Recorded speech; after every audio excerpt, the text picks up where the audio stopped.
Asante sana.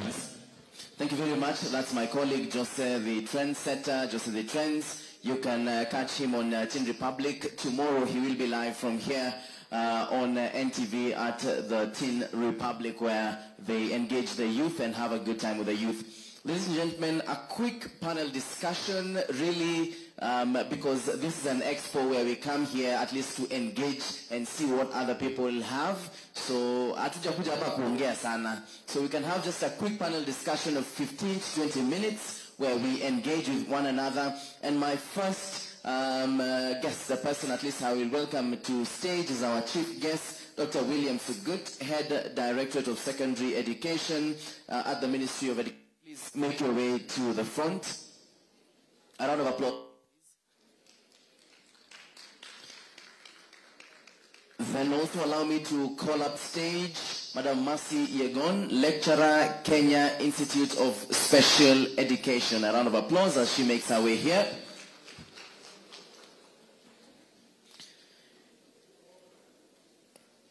And then I have John Mwazemba, Regional Director, Oxford University Press, East Africa. A round of applause as he makes his way.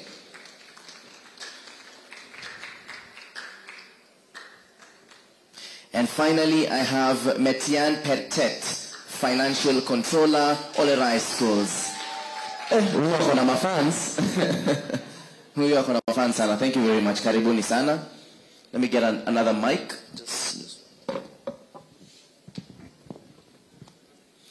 Okay, so I'll give you, at least you could share this mic for starters.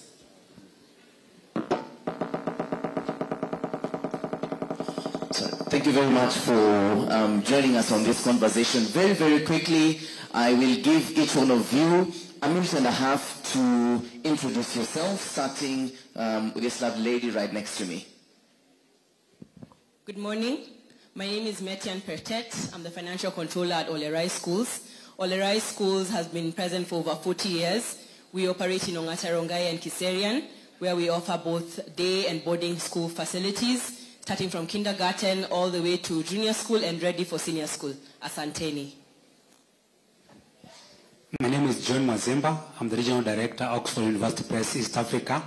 We've been publishing in Kenya for the last 70 years, since 1954, and we are known for high quality, but quality that's world class, but also pocket friendly. Thank you. Thank you so much. My name is Mercy Cheruyo Tiegon. I'm a lecturer at Kenya Institute of Special Education. At Kenya Institute of Special Education, we offer assessments. We also do a production of educational materials. We also ensure appropriate placement of learners with special needs, and we also train teachers to serve learners with special needs. Thank you. Morning, everyone. My name is Sugut William, currently head of secondary education at the Ministry of Education headquarters.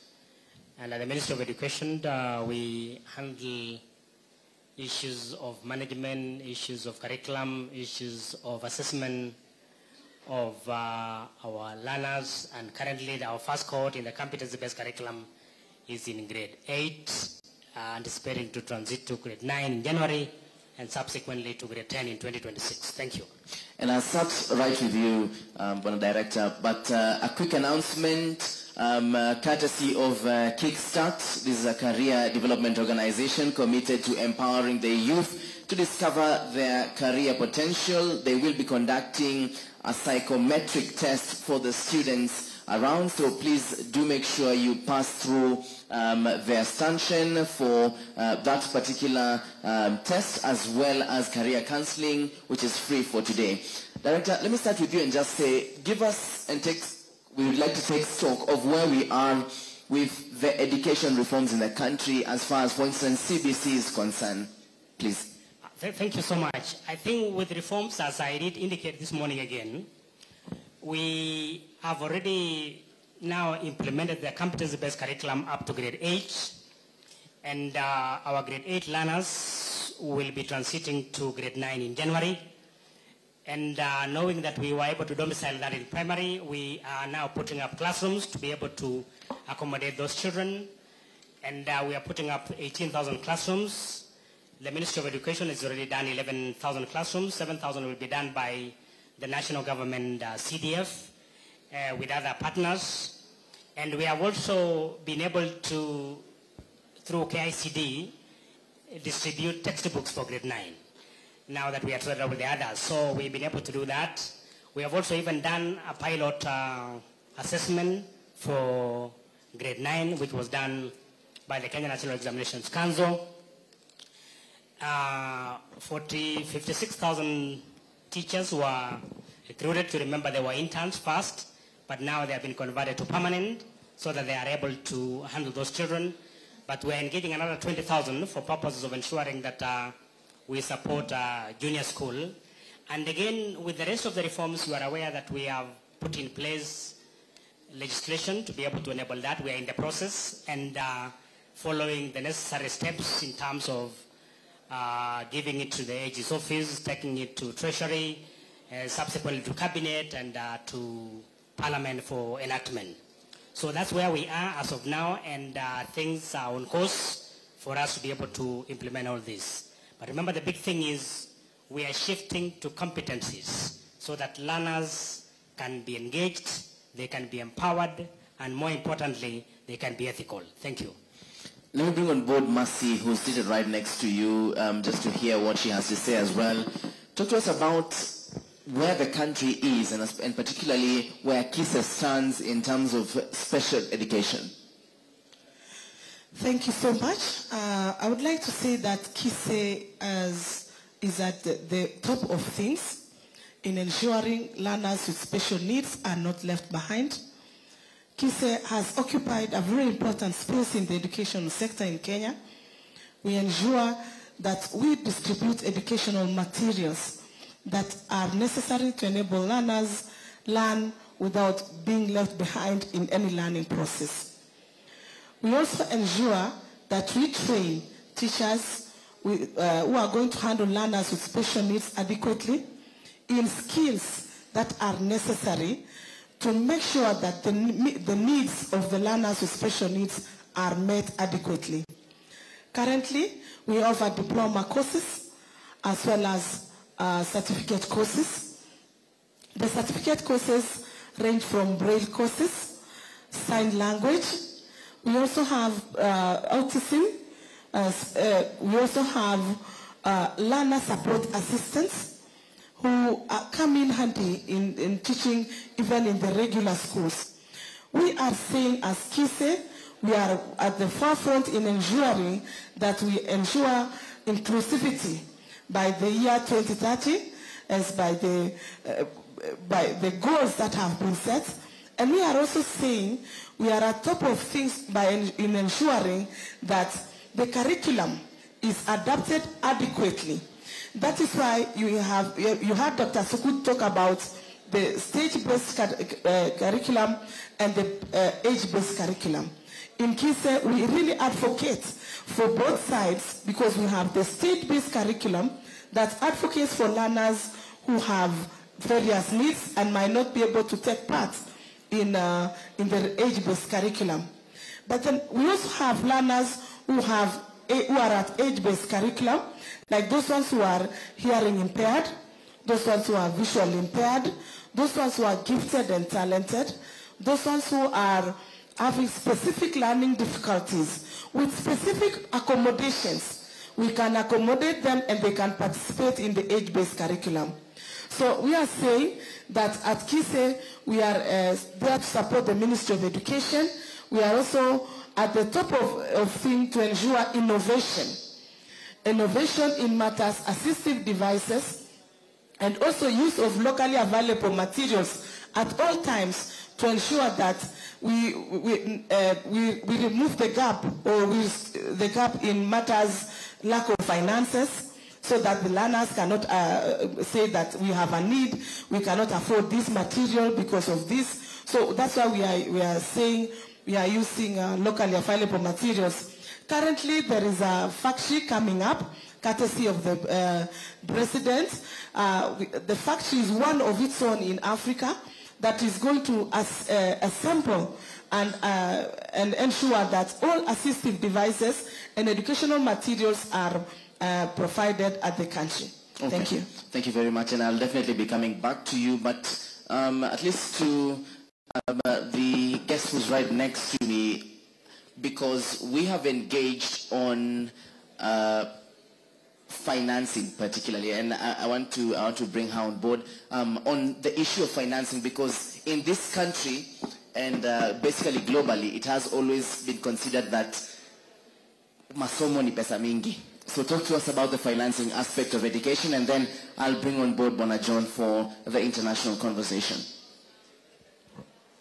I'd want to say masomo si pesa nyingi, but there's that analogy. As private schools, we really try our best to step up to meet the government where it needs us most. As was mentioned by an earlier presenter, we have about 23,000 public schools. Private schools about 10,000 now. That's a big, big, big gap which we're trying to fill in. As far as financing is concerned, as private schools, we've been trying to lobby for tax incentives because yes, we understand that we may not be able to get capitation like public schools, but the reality is these are private investors putting in money, putting in investments, and you know these are not short-term investments. These are 15, 20-year investments, because we talk about PP1 all the way to grade 12. Those are about 15 years of education. So we are certain that this money is a long-term investment, and putting in capital without tax incentives becomes very difficult to operate for the private sector.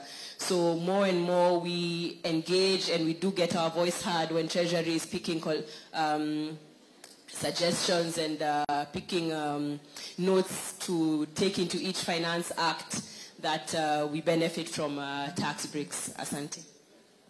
And she has mentioned something that Director, later on I'd like you to speak to, this monster of capitation, because everyone seems to be talking about capitation, so perhaps you'll address that. And then also, can we get to a point in the future where a learner can be finance ama amelipiwa shule na serikali na anasomea private school? Is it possible for us to perhaps get to that? And I'll come to you later on, Director.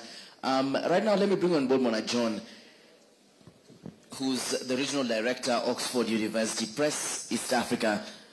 Are our children and our learners ready to engage at the global market in terms of education and learning? Are our teachers and learning experts ready to engage in that different kind of market? Yeah, I would say yes, especially because of the new curriculum. First, there was a report by the World Economic Forum that said that 65% of the students going to school today will work in jobs that do not exist now. So it means that that question of what you want to become when you grow up does not really apply to most of them, because 65% of them, their jobs have not even started. So let's begin from there. And two, our world has become very technology-driven. We have gone to machine learning, Internet of Things, artificial intelligence, and all that. So whatever can be done by a machine, whatever AI can do, if, for instance, our education was still 844, which was content-driven, it means that because of Google now, Google knows more than each one of us. So you can imagine if our job was in the 844 of trying to, compete in content. If I asked you today, who are the Kapeguria 6 and when were they, jailed? Some of us will not know, but if I give you a minute to just Google, you will know it. So you surely need to cram that. So the only way we can AI-proof our students, and I'm happy because of CBC, though there's been a lot of debate, is because the only things that machines can't do internationally, I've seen reports that say that we have to concentrate on cognition, on physical tasks, on cognition, on skills, which are calling competencies. There is no way a machine can collaborate with another person. They can try to collaborate, but it can't work. Social skills, that's important. So I am really excited about CBC because of those skills that are not reproducible by machines. Because whatever can be reproduced by machines is going to be done by machines. So I also saw a report this morning that 18% of the jobs are now job tasks can be automated. So it means that, for instance, if you are an accountant and your work is just to do balance sheet and all those, reports, that can be done. So we may not need very many people doing those, but we still need accountants who can collaborate, who can communicate, who can analyze data and make sense. So I just want to conclude by saying that we have got several competencies that CBC is encouraging. And I'm really happy because the visionaries of CBC saw this, that we have to move from exams. Because at the job market, when we employ people, we don't ask them how much they know. It's what can they do? What problems can they solve? And you solve problems by thinking analytically, by thinking critically, by imagining, by imagination. You solve problems that way. So our education now has gone towards competencies, and those competencies cannot be reproduced by machines. So even after AI, we'll still be having people who have to do some tasks that cannot be done by machines. Thank you. Thank you. And you've mentioned something that I almost wanted to ask you on why then we need to continue going to schools. But again, and I'll also ask that you speak to us on how in the future we are learning to grow with AI with our learners. Director, back to you on the question of, first of all, what is this capitation that we keep hearing? Everyone says, sisi hatujapata capitation, tumepata, haijakuja. And then again, that critical question of, is it possible for us to look at a future where we have students, even learners, in private schools, but funded and supported by government? Thank you. The question of capitation is that you are aware that it's a policy direction. And in 2003, His Excellency the President did pronounce himself on the question of offering free primary education. And subsequently in 2008, we started offering free day secondary education. Now what that meant was that therefore we had to look at what does it cost to have a child in school. And for primary, we have grown over the time.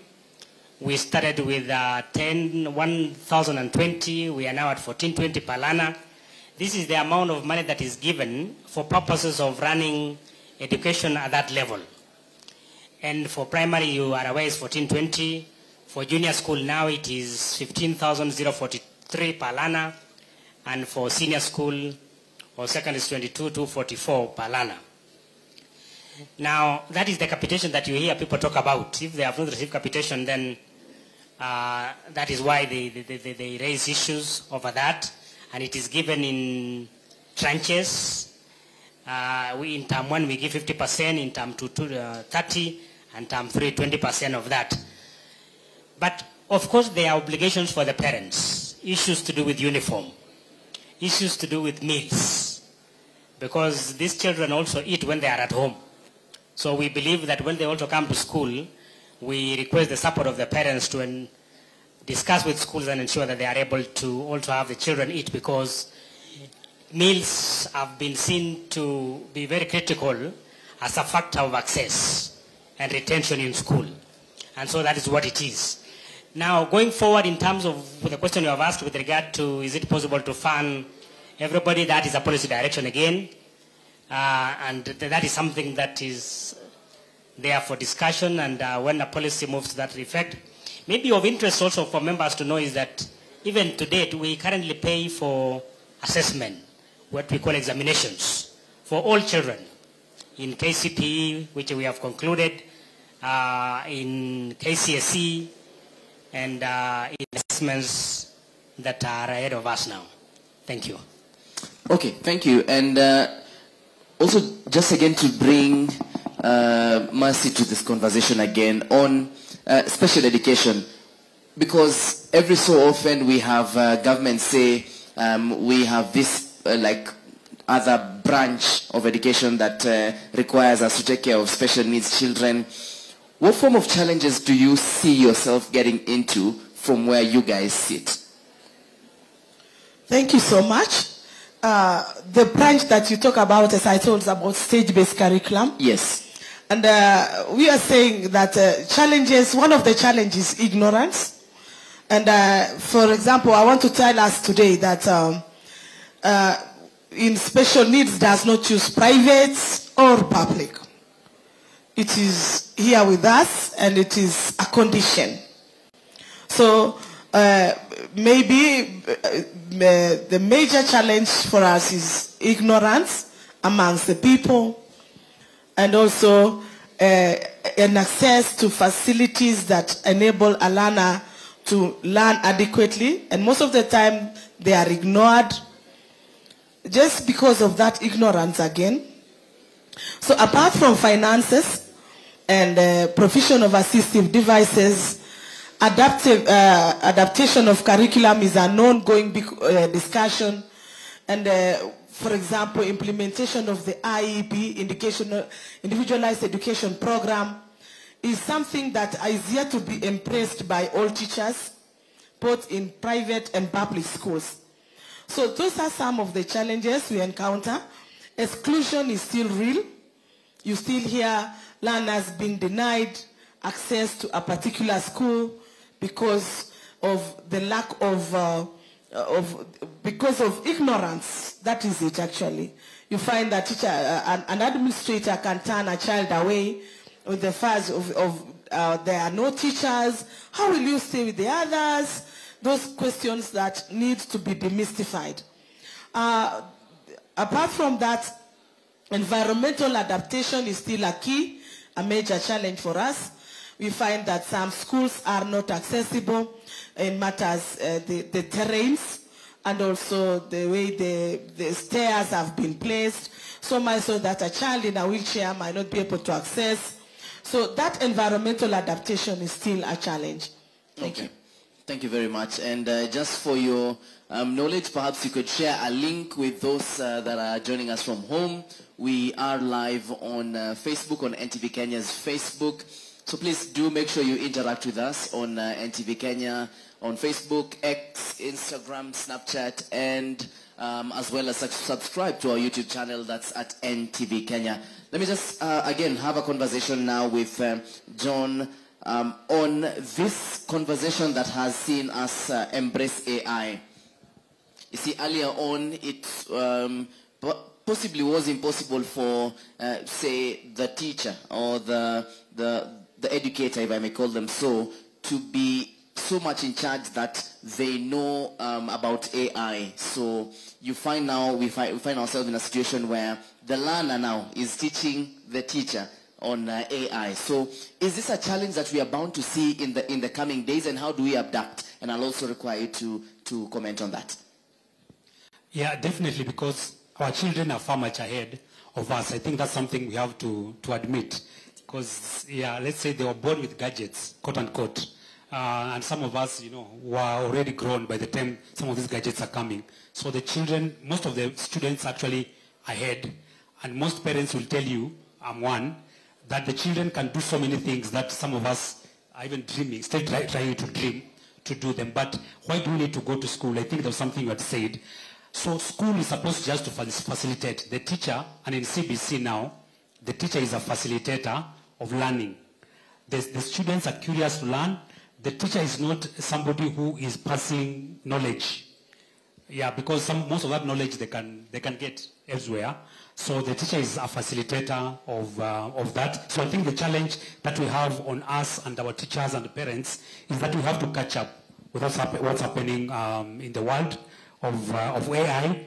The advantage, as I've said, the more machines we have, and the more things machines can do, the more we should embrace our human nature and the powers that we as humans can have that machines cannot have.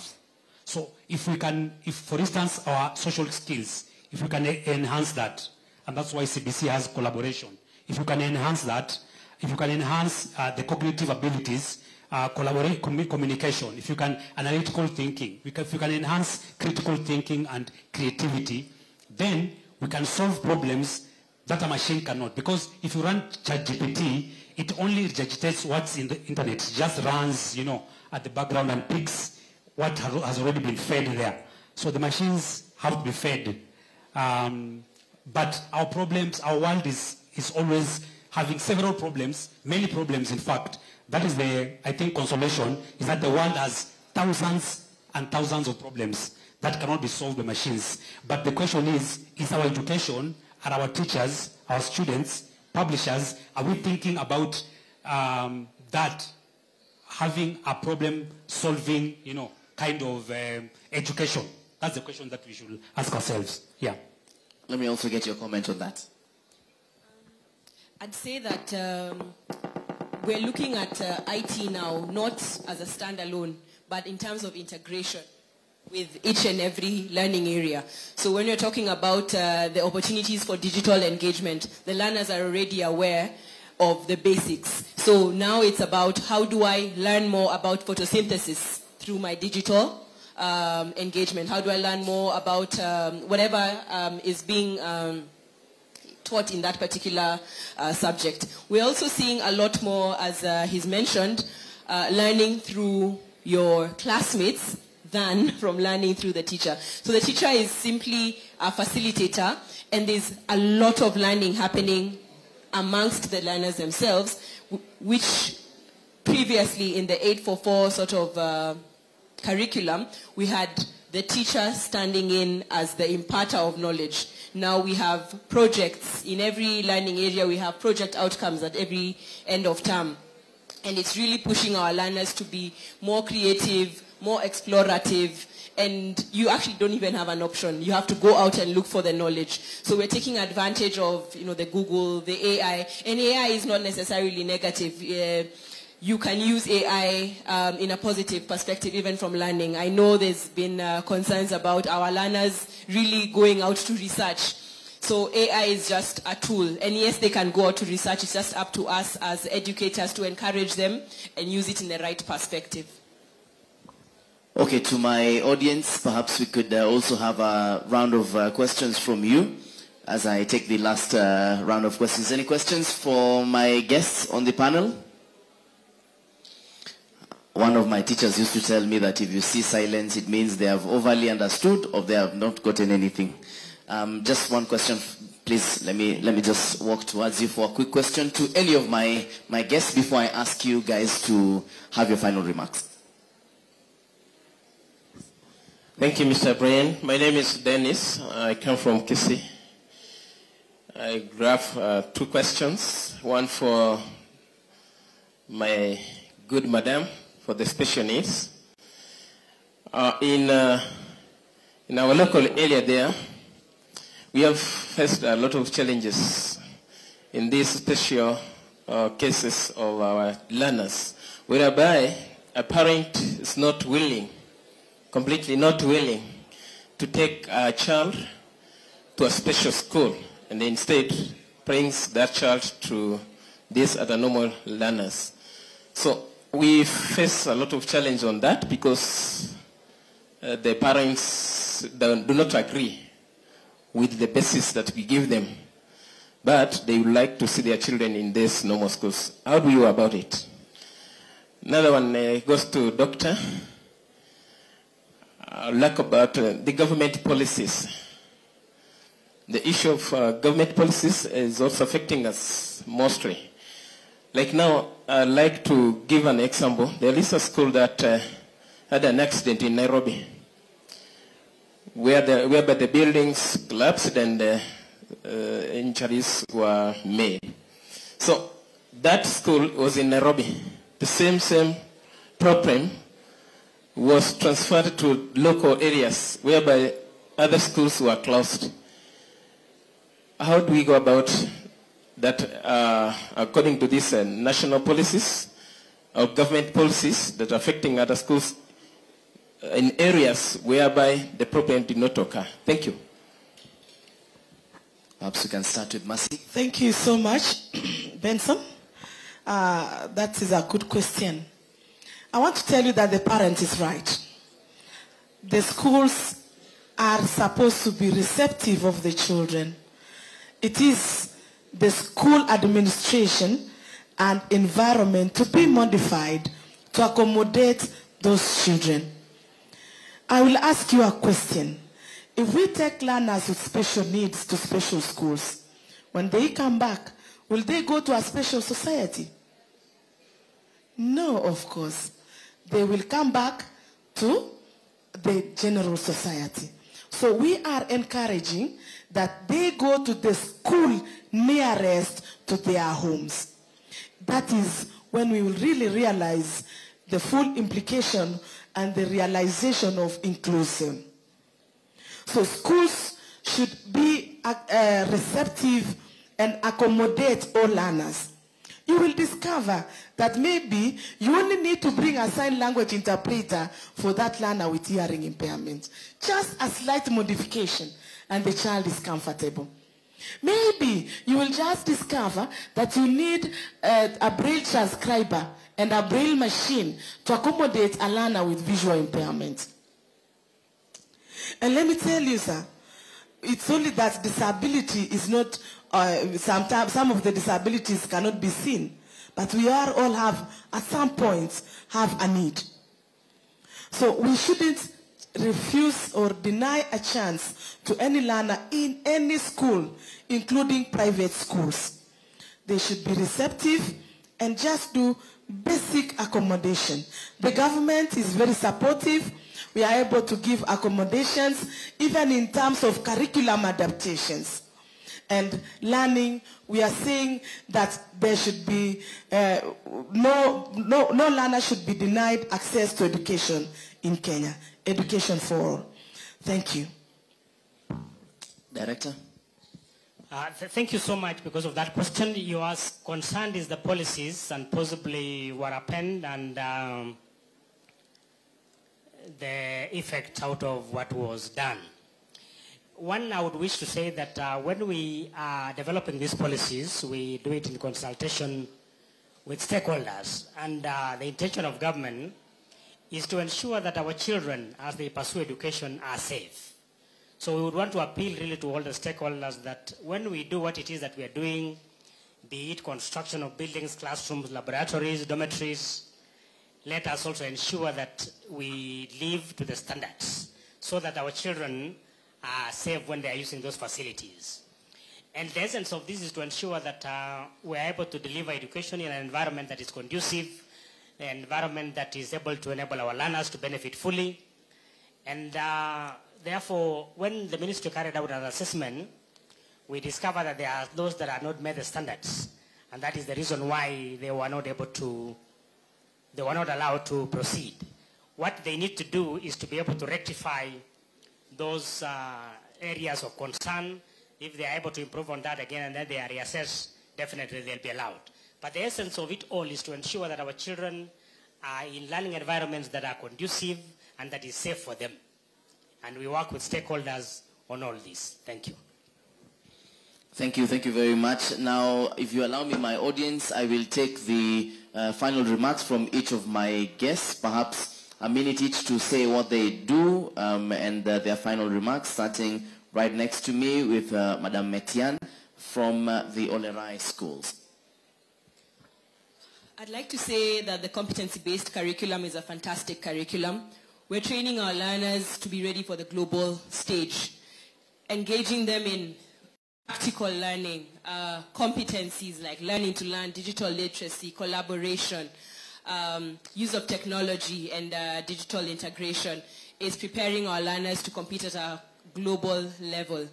This is very positive, despite the various challenges we've had as a country in terms of rollout of the CBC. Sometimes there's not enough time to roll out. Sometimes it costs a lot of money to invest in these facilities, but we are on the right track. And we have done well for the past years since 2017 when we rolled out, and we're not going back. We're ready for senior school, and we welcome you to Olerai schools. Asanteni. Thanks. I'll just say CBC is a good curriculum.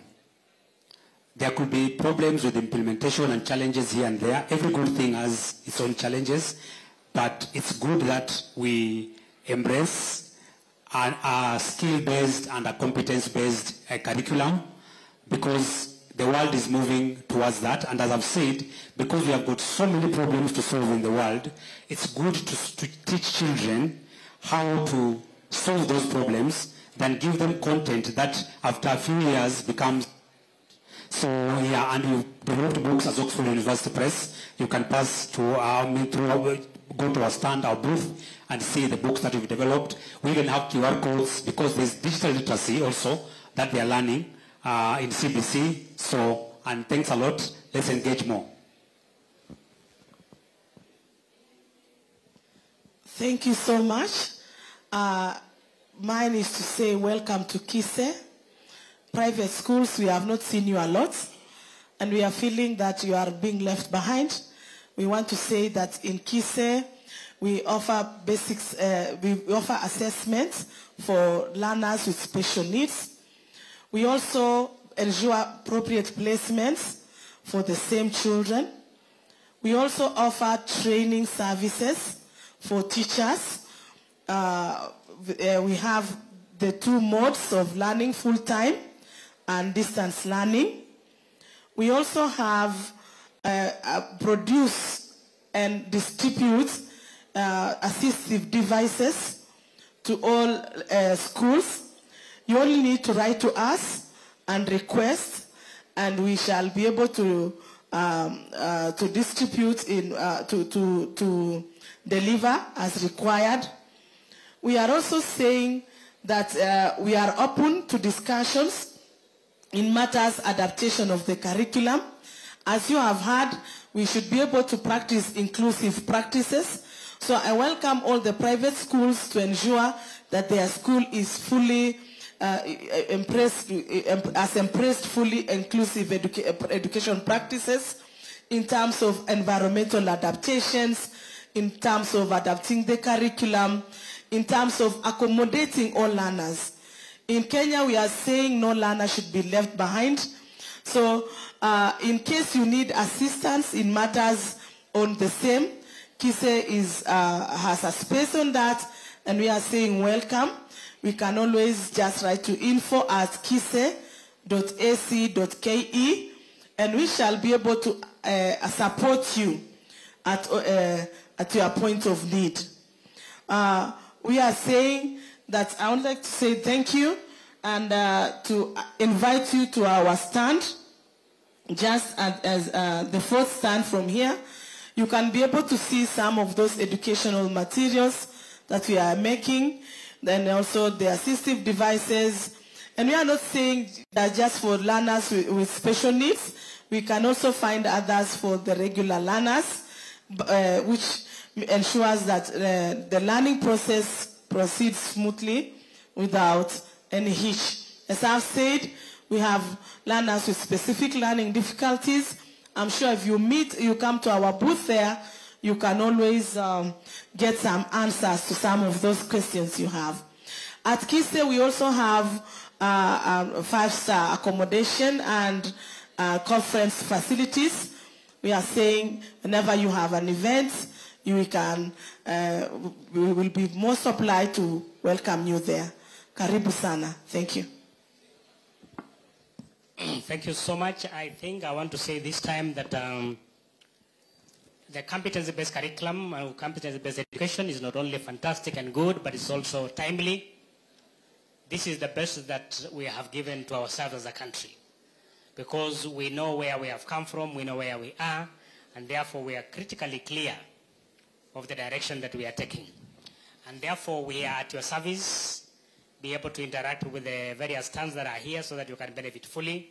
The Ministry of Education is also at your service. You are welcome to ask questions, to make clarifications, like the question of the Kenya Education Management Information System. We've realized that the private schools don't capture most of their data, and therefore at times engaging becomes a challenge, and therefore we want to encourage you that you capture so that we are able to work together. We'll be able to support you where we can, so that we believe strongly that you have chosen to offer education, and your participation in education as a private institution is commendable because you therefore partner with government in the provision of education, which is expected to transform this country. Otherwise, thank you and God bless you. We are grateful. Thank you very much. Appreciated. A round of applause for my panel, please. Thank you. I promised you people to do 30 minutes of this panel. We started sometime around 11:15. It's now 11:46. I'm a just man of God. I don't lie. Thank you very much. So we'll have the next panel at around 12:15, so that at least, because hii sio siku ya kuongea, ni siku ya kuja na ku-experience expo yetu and what we have. So please make sure you interact with whatever we have at the expo. But for now, thank you very much for my panel. Just to run them by name once again. We had Dr. William Sugut, Head Directorate of Secondary Education, Senior School at the Ministry of Education. Had Masi Yegon, Lecturer, Kenya Institute of Special Education. John Mwazemba, Regional Director, Oxford University Press East Africa. And to my immediate right is Metian Petet, Financial Controller, Olerai Schools. A round of applause for them one more time. The chief guest, I am requested that you will lead the entourage to have a look at what we have at our expo. Na asanteni sana kwa kuwa na sisi. Thank you very, very much. Do have a good time and a good experience of our expo here.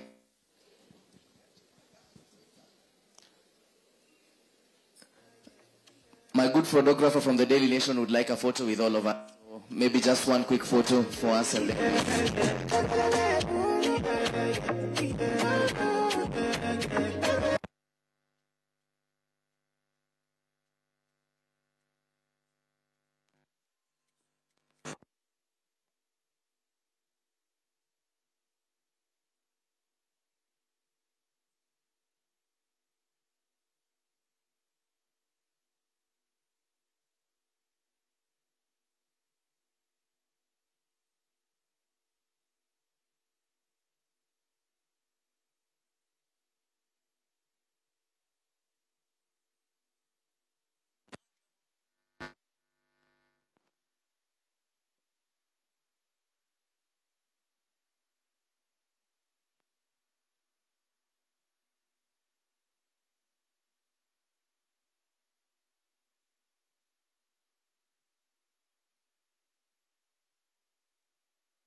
we want to hear your remarks on the same, yeah?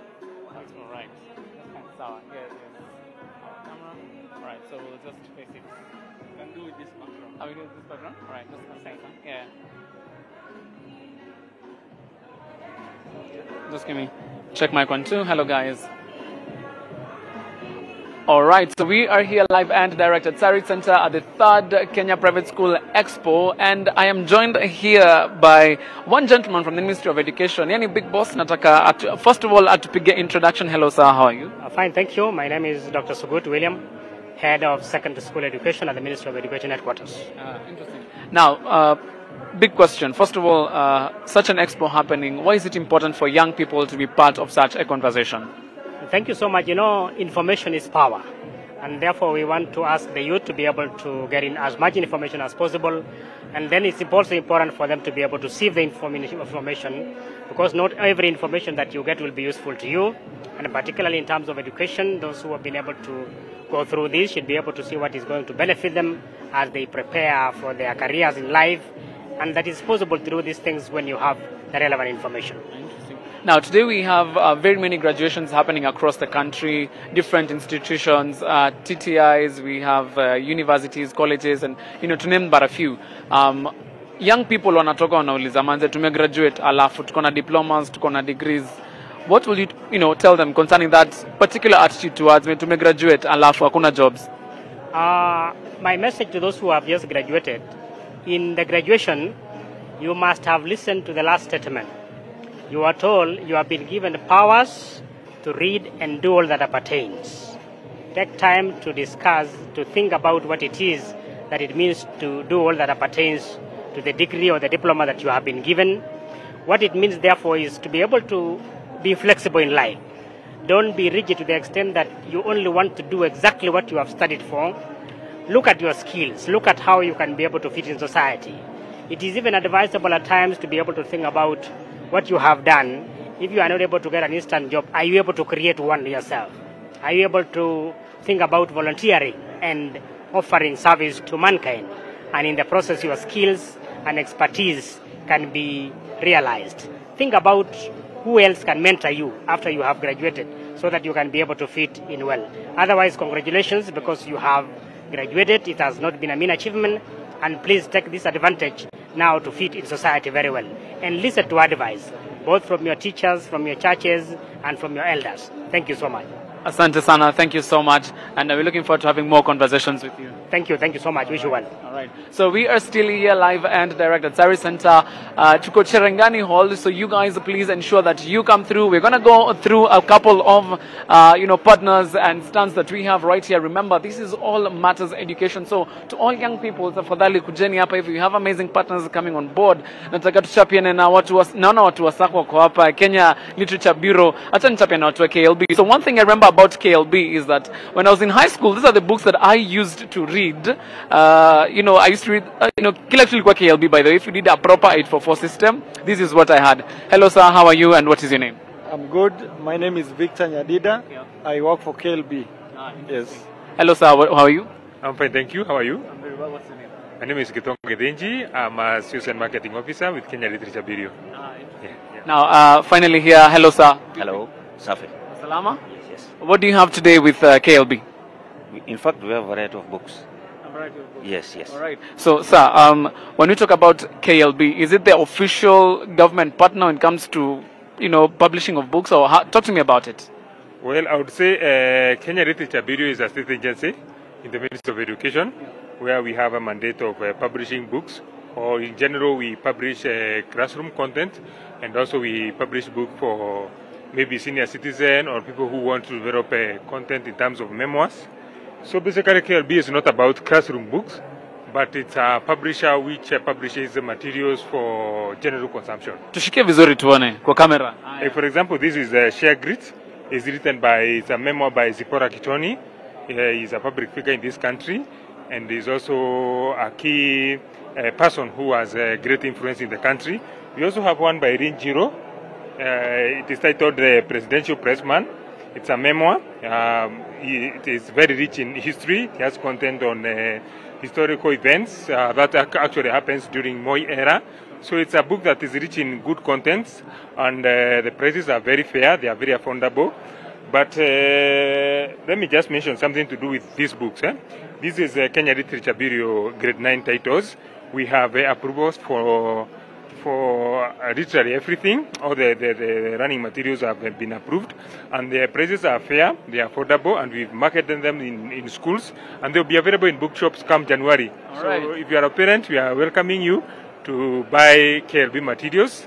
As you know, grade 9 is basically secondary content. So you've said January, what after KLB? All right. So here we have with you guys. So please, what say when in January, you guys will be going to school, and a couple of books here. So let me tell you, I was not a big fan of mathematics in school. Lakini tunapiga hesabu. We have active mathematics, and right here we have Oxford University Press. So these guys are really good with it. You guys can see these guys are really busy right here. I'm sure I'm gonna be catching a chat with them in a little bit. I don't know who's free. Okay, everyone is kind of occupied at the moment. Lakini we're gonna chapiana now in a little bit. So let's go on to the next. We have Soma International School.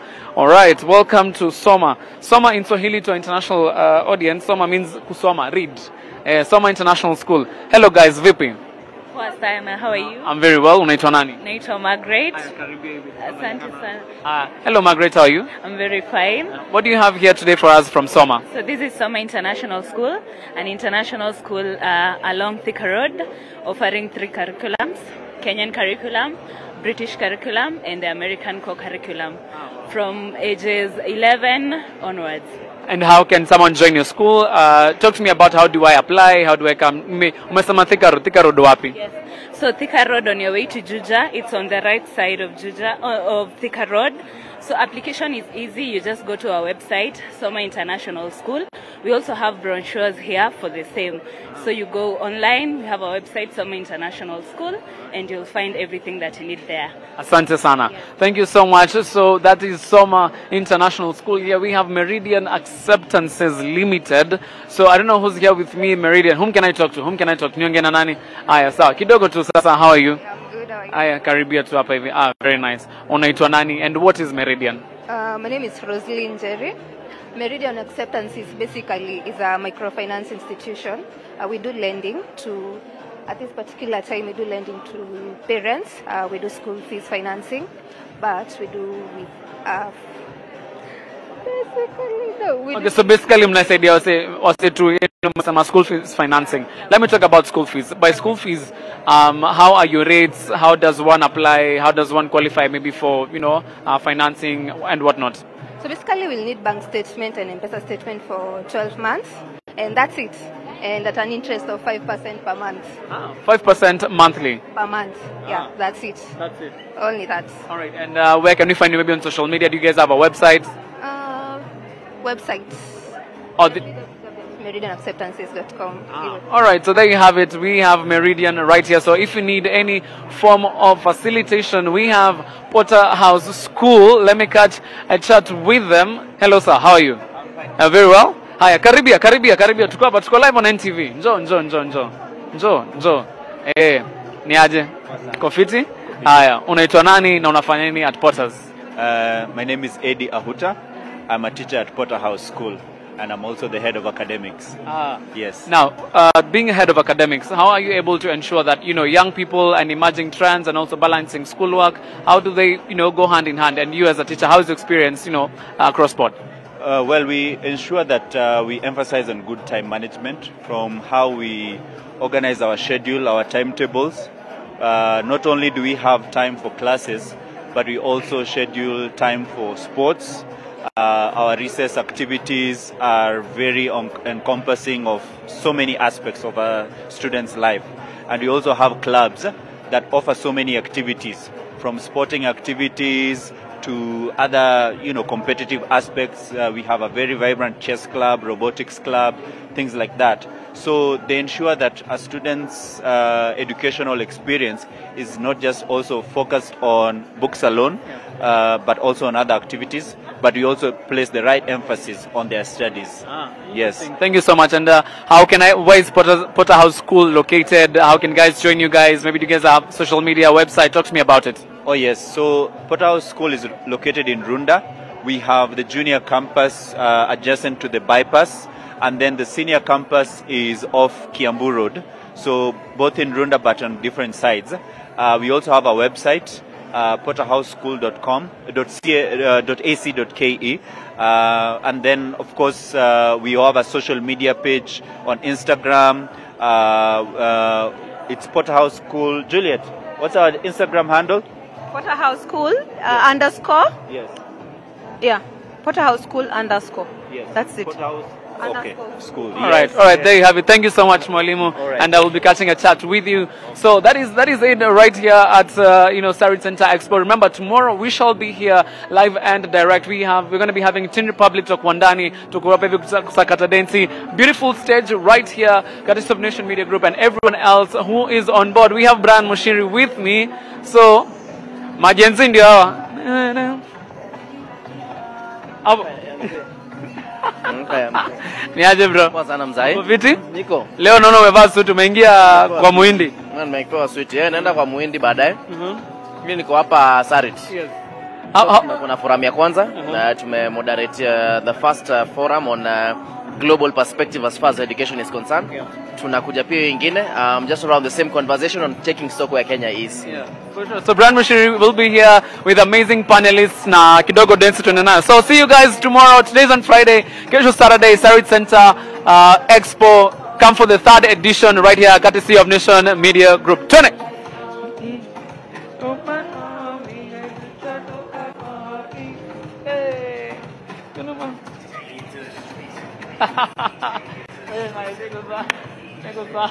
Thank you.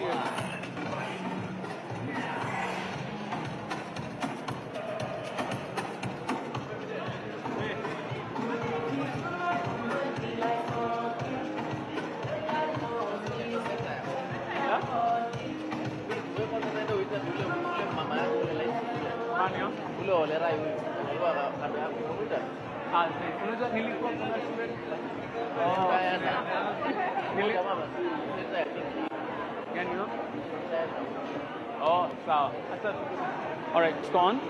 All right, so we are still here. We have Centire empowering next generation businesses. Trust you me, everything is about technology and whatnot. Hello brother, how are you? Uko fiti? Kabisa. Aya, salamu kwanza. Very nice. Napenda hivyo. Aya, please introduce yourself. Let's look at the camera right here. We are live and I'm an introvert manze, but I can explain. Yeah, please. We are Centire Limited. We deal with ZK Techo for interactive board for schools and Microsoft and Google partners as well for Google education. You can as well see what we do. So practically in mambo tu ya tech. What is tech? Yeah, tuna elevate education to the next level so that we level up with other continents. All right, ni sawa. Na alafu msikuwe na woga. You guys are doing a fantastic job. That is Centire right there. We have Jonathan Glog Academy. I don't know whom I can talk to from Jonathan Glog Academy. That she is here. Yeah, how are you, Mwalimu? Please stand to Wonekana vizuri. Yeah, very nice. Karibia. All right. So they gave us a very amazing presentation in terms of music. So talk to me about Jonathan Glog Academy. Okay, Jonathan Glog is a primary school along Mbagathi Road. We've been in existence for 22 years now. We celebrated 20 years in 2022.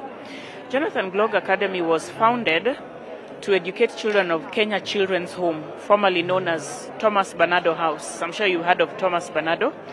And we educate the children from Kenya Children's Home alongside fee-paying pupils who are able to sponsor charitable projects for underprivileged children. So that's what is unique about Jonathan Glog Academy. And you guys give us a very beautiful presentation from your students. Yes. So is music such a big deal in your school? Yes, it is. It is really becoming more vibrant than ever alongside art and craft. We have most of our students who are interested in science and mathematics as well as arts, visual arts and performing arts. Interesting. Yes. Thank you so much, Mwalimu, and we'll be sure to visit you more and more. So more people are coming through. We have Riara group of schools. Hello guys. Hi. How are you? I'm very well. Please introduce yourself. We're live on NTV. Okay. I'm Maureen Mweni, a teacher at Riara Springs Girls High School. Interesting. Yes. And you're happy to be here? I'm very happy to be here. I want to welcome all, especially those who want to transfer to Form 2 and Form 3. We have we are calling them all to come because we have vacancies for Form 2 and Form 3. So we are very happy. All right, Riara. So how do we, be in touch with you guys? Where do we find you? Maybe do you guys have a website and whatnot? Talk to me through it. Right, I'm Anne from Riara International School, the primary section. Yes, we are on Riara Road. And you can also catch us on website. Social media? Yes, on social media. And we are doing very well. As you know, that Riara Group of Schools is Kenya 1. We produce the best in this country, in matters academics, in matters extracurricular activities, and also in character development. So we are excited to be here. We want everybody to join us in Riara. Hello, sir. Niaje, bro? Salama sana. Kofiti? Niko salama. Say, what's the one good thing about Riara that is unique as compared to maybe other learning institutions? I think we always strive for excellence, and in anything we do, we strive to go a notch higher. Yeah, not just the norm. All right. Yeah, yeah. Thank you so much. So that is Riara right here. Remember, Naza Pewa Sweet, isn't it? Yes. Naza Pewa Sweet. We have amazing eclairs. Anyway, guys, we have Rocky Driving School with us. We have UNICEF right here. We have Pioneer Group of Schools as well. We have Kenya Institute of Special Education. I don't know if there's anyone I can talk to right here. Yes. Yeah, very nice. I love this. Thank you. Hello, how are you? Fine, thank you. What is your name? My name is Josephine Mirembe. Yes, member of staff at the Kenya Institute of Special Education. Yeah. Now, what does KISE primarily offer? We are mandated to offer training to teachers in special needs education, and we offer several courses at both diploma and certificate courses. For you to qualify for diploma courses, you must have attained a qualification as a P1 teacher or as an ECD teacher. Yeah, and for certificate courses, we have some courses where you must have undergone our diploma. For example, if you want to enroll in our certificate course in functional assessment, you must have attained a diploma in special needs education. But we are also promoting inclusiveness by enabling many other citizens to take up short courses like Kenyan Sign Language and Braille production. And this will enable them enhance their communication with persons who are visually impaired and also persons who are deaf. Yes. Now, it calls for a lot of patience, especially when dealing with special persons. Now, for you as a person, for how long have you been doing it, and why do you do it? Do you do it out of passion, or maybe it's just something that, you found out that, this is my career, so I just do it as a job? I work in the corporate services at KISE, the non-technical, and I applied for a job at KISE. I went in not knowing much around special needs education, but with time, I've grown to appreciate disability work or work within the disability sector, and I enjoy working for persons with disability, and I would consider myself a disability advocate. Wherever I step, whoever I come in contact with, be sure they'll be left with some information about disabilities. Yes. Thank you so much, and all the best. Hapa viko na kikosi. Please introduce yourself. Unaitwa nani sir? Okay, my name is Jorege. I worked at production and maintenance in KISE. We produce the teaching aids and sell them. And on top of that, we can have the braille. We can turn your service charters or for all companies. They come to KISE, and anybody who is visually impaired can read service charters for companies. Come to KISE. Thank you so much. What about you? Please come closer. I'm Augustine Mutua, a marketing assistant. I help in marketing these educational resources and selling to companies and also special schools. Wow. Thank you so much, you guys. You guys are doing a fantastic job. Tulikuwa na say earlier, so please. Your promise is coming. Thank you so much for representing KISE. Karibu sana. Asante sana. So that is how we are doing it right here. We have Wabebe na Vida. This is Vida. Is it Vida or Veda? Am I pronouncing it correct? Yeah, Vida. Yeah, exactly. Wapi because mbona mnaogopa? You guys don't want to talk about your product. Eh, haya, ni aje? Haya, karibia hivi basi. Nimekaribia hapa kila mtu aka freeze. Ni aje? Kofiti? Unaitwa nani? Please introduce yourself. Naitwa Ken. I'm assistant marketing manager for Veda. Veda. Oh, yes, Veda. yes. So what does Veda deal with and what not talking about? So Veda is a stationery company. We deal with all kind of school stationeries, from crayons, color pencils, modeling clays, and today we are here to showcase our wide range of products. Yes. Thank you so much, sir. Alafu, how can we find you guys? How do we interact with you? Maybe where your products located? Are they across maybe supermarkets? Yes. Our products are across all retail shops, major supermarkets. We also have bookshops who also stock our products across the country. We also online at myveda.co.ke. myveda.co.ke. Thank you so much, sir. Thank you. Now, all the best. Thank you too. Asante sana. So, we have Veda right there. So amazing persons. I did understand we had Ole Rai group of schools coming through. So I want to find Ole Rai group of schools. They've been here with us. We had amazing panel discussion with them. Yeah, we have Ole Rai schools right here. We had the boss coming to talk to them. Yeah, so Ole Rai, just a minute. Yeah, with Ole Rai. Hello sir, how are you? Fine, and you? Uko salama? Kabisa. Unaitwa nani? Naitwa John Mutisia from Ole Rai Schools. So what does Ole Rai School particularly offer? What is so unique about you guys that is different from other people? We offer the CBC curriculum and been in existence for over 40 years with consistency in performance. So for those 40 years, even with the 844 system, we've been doing well. With the CBC, better. Doing better. Na hiyo jina Ole Rai ni kama mko pale Kajiado ama wapi?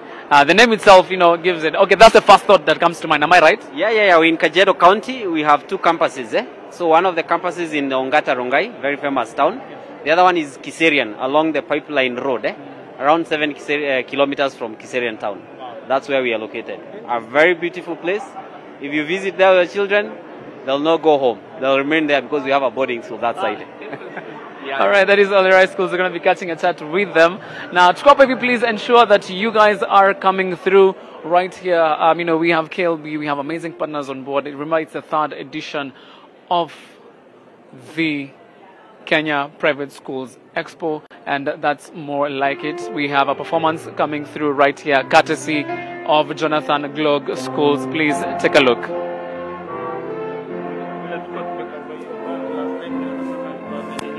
Walikuwa wamekavariwa.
different categories, whether it's creative, whether you fall into more of the creative aspect of careers, if it's investigative, if it's educative as well. And the whole idea behind this is so that you become aware of how your skills or how your passions and your interests align to the various careers that are available. So it's not a situation of you're being told you're going to become an accountant because you're good at it.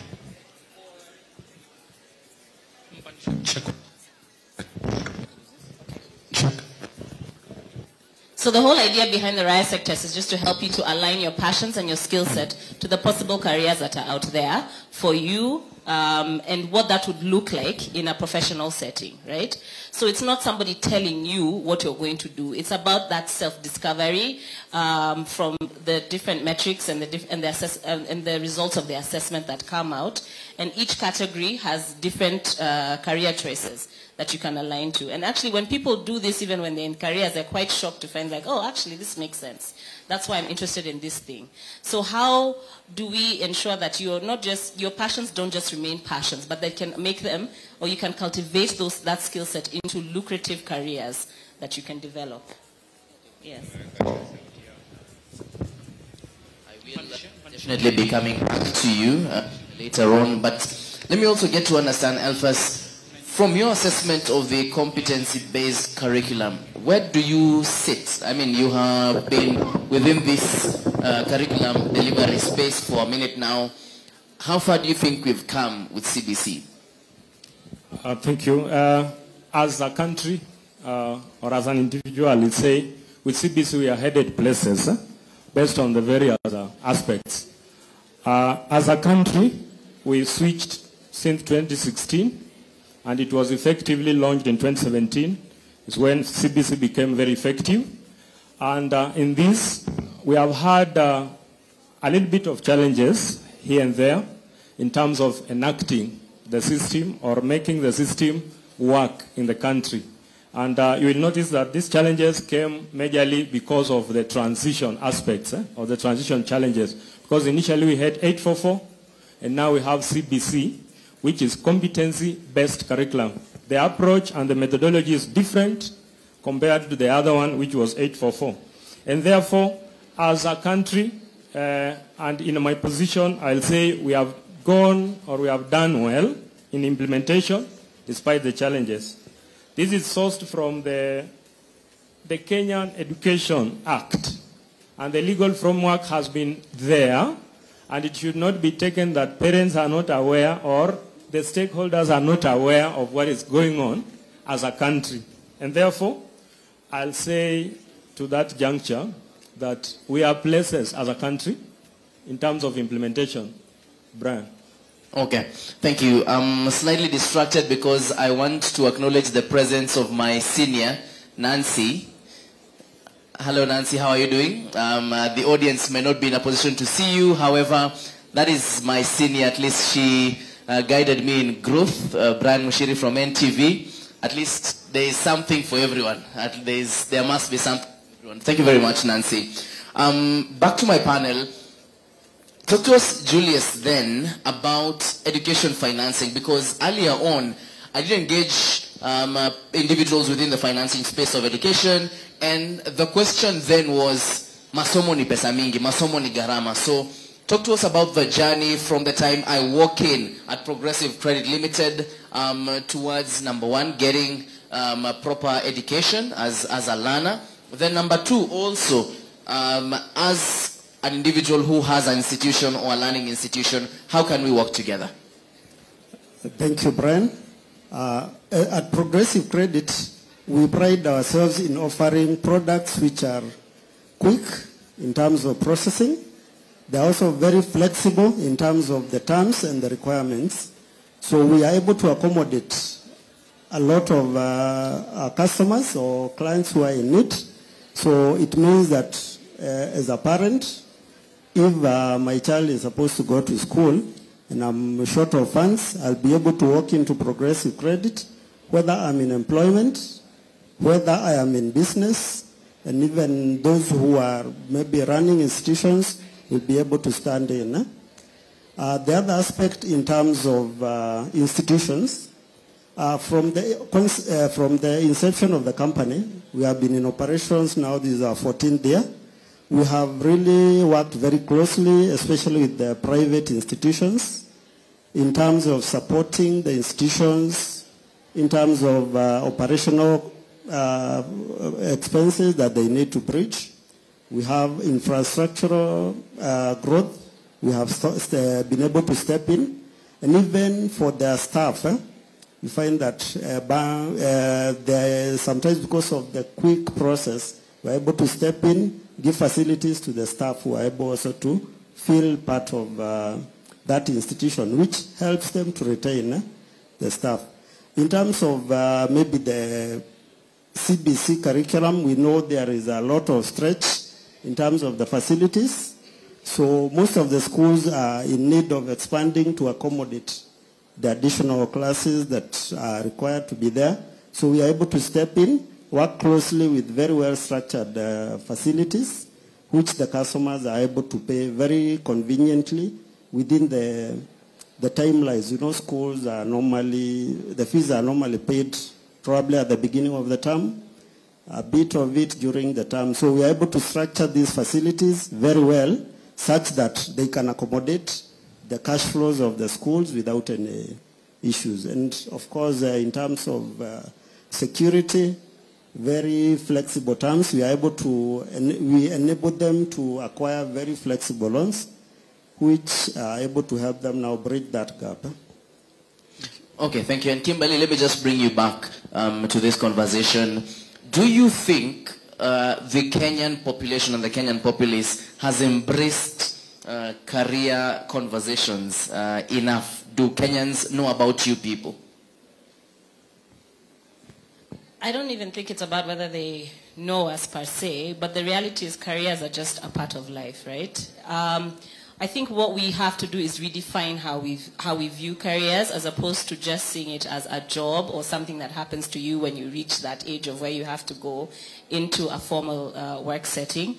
So as Kenyans, I think the shift is happening, because as you know, I'm sure if you look at earlier generations, careers were seen as things, or a job was seen as a career.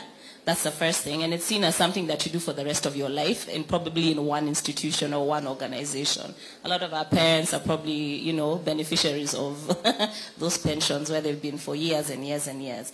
But then as time progressed and you come into the boomers and the early millennials, it's now start to shift. So it now starts looking like, okay, what is different now in terms of, I actually want to contribute more in terms of my skill set.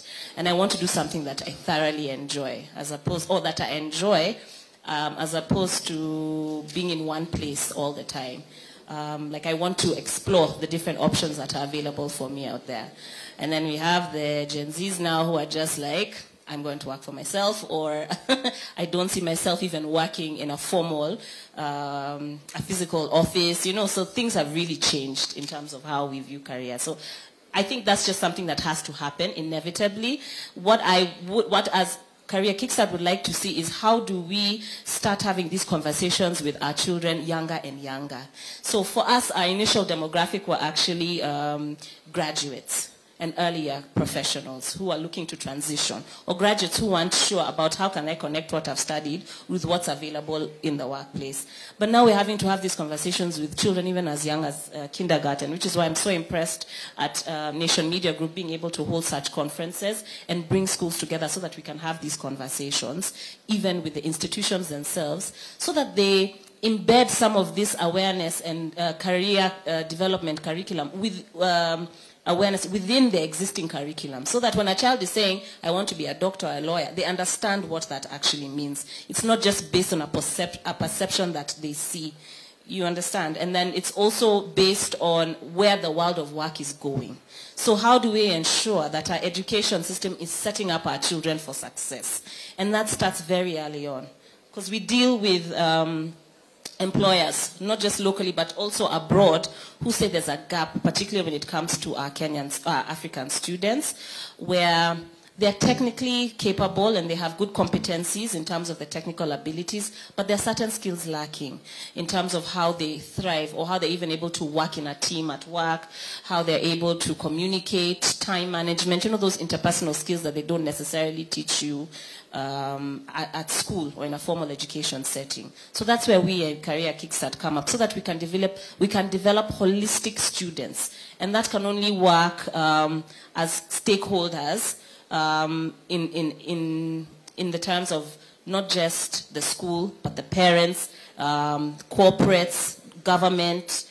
And it's something I believe that, yes, we're starting to embrace it, but there's a lot more work that needs to be done, and that can only be done through collaborations and partnerships with all the key stakeholders involved for a mutually beneficial workforce that can come out of Kenya, which we have foreseen and have been told even from those abroad that is extremely beneficial, not just for us, but even for them.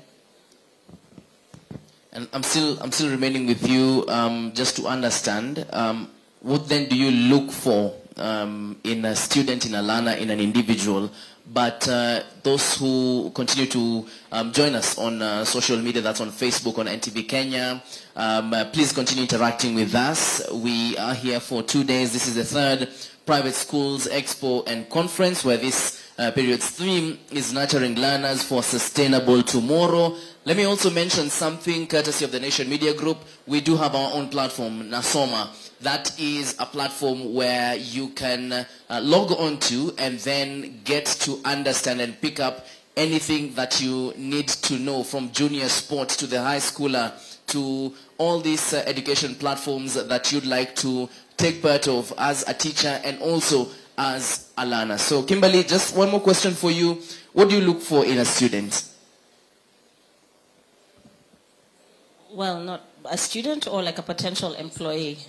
Well, I can answer it in twofold. As a student, we look for somebody who not just is able to perform academically, but somebody who's also confident.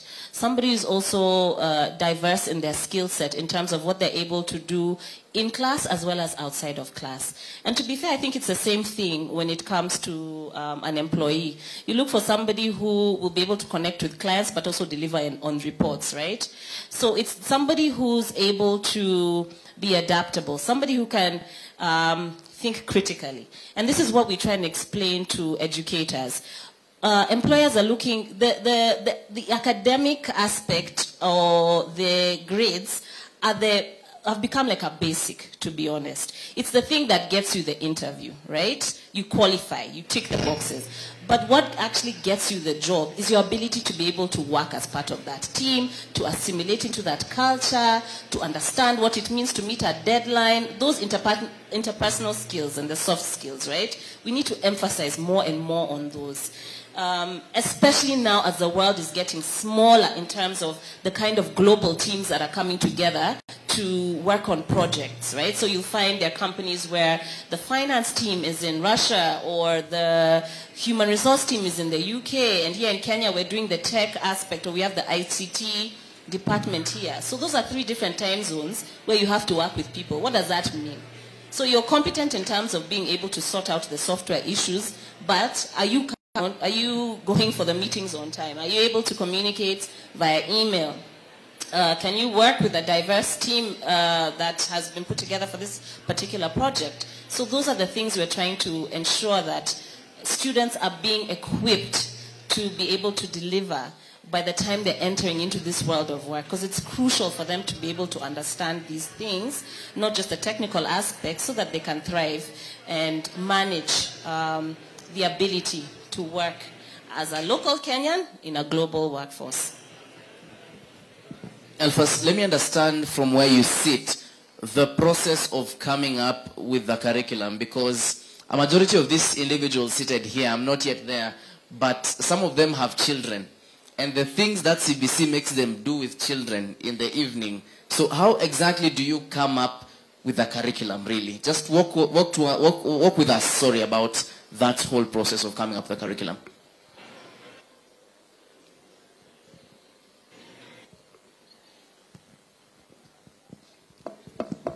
Okay, thank you. That is curriculum development. And as Brian has put it, coming up with a curriculum is not a mean achievement. And it needs or it requires a lot of resources. And an individual cannot do it. It's normally done by a country. Like in Kenya, the process, first of all, comes directly from the Education Act, Kenya Education Act, which stipulates that a curriculum should be at least changed after 5 years or reviewed after 5 years. But because of resources like in Kenya, it takes long. It has taken long, actually, before those reforms or reviews are made. Therefore, in 2016, 2017, the government of Kenya came up with an initiative to come up with a new curriculum, that is competency-based curriculum, which is majorly on tapping the competencies or the abilities of the learner, rather than just one aspect where someone is put in a task to remember or try to recall. That was the only strength they were actually checking. So if you cannot recall or memorize something, then you are useless in society. And that one has really brought up the insight so that we understand that the education is not just about cramming. It's about remembering, it's about doing, it's about executing tasks, it's about practical approach. And therefore, the next step after the enaction of the Education Act, the next process now, we will come up with the proposal. The education can form a board, come up with a proposal, and then from there we will go to the field to gather views.